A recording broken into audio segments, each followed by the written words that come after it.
एक दफा का जिक्र है कि एक घने जंगल में जहां बुलंद दरख्त और रंगीन फूल मौजूद थे, वहां एक शरारती बंदर रहता था जिसका नाम मैको था।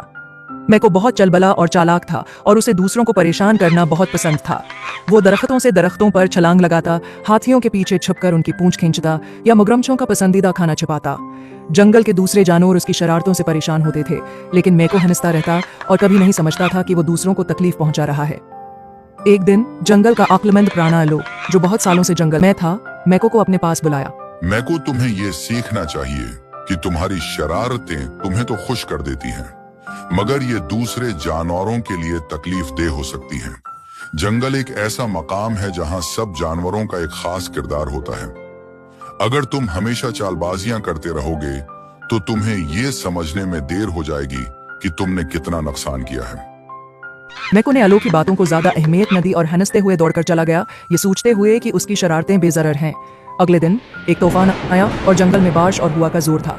दरिया में पानी बढ़ गया और बहुत से जानवर अपने मामूली मकाम पर फंस गए। मैको दरख्तों में महारत से चढ़ने की वजह से महफूज था, मगर बाकी जानवर मुश्किल में थे। हाथियों के पैर कीचड़ में फंस गए, हरनों को बुलंद जगह तलाश करने में मुश्किल पेश आ रही थी और परिंदे हवा में अड़ने की कोशिश कर रहे थे। शायद अल्लू ठीक कह रहा था। मैं हमेशा अपने बारे में सोचता रहा हूँ और अब जंगल को मदद की जरूरत है।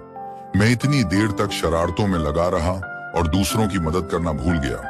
इसके बाद मैको फौरन दरख्तों से नीचे उतर आया हूँ और जानवरों की मदद करने लगा। उसने अपने नरम हाथों से हाथियों को कीचड़ से निकाला, हरनों को महफूज जगहों पर ले जाया और परिंदों को बारिश से बचाने के लिए शाखों पर पुनः फ्राहम की। जितना वो मदद करता, इतना ही मैको को खुशी महसूस होती थी, क्योंकि उसने वाकई जंगल के दूसरे जानवरों की मदद की थी। जब तूफान खत्म हुआ, जंगल दोबारा पुरसुकून हो गया। जानवरों ने मैको का शुक्रिया अदा किया और अक्लमंद प्राणी अल्लू ने सर हिलाया और कहा, तुमने एक बहुत अहम सबक सीखा है मैको। शरारतें वक्ती हंसी लेकर आती हैं, लेकिन मेहरबानी और एक दूसरे की मदद से हकीकी खुशी मिलती है। इस दिन के बाद मैको ने अपनी चालबाजियों के साथ साथ दूसरे जानवरों की मदद करना भी शुरू कर दिया और जंगल दोबारा अमन का मकाम बन गया।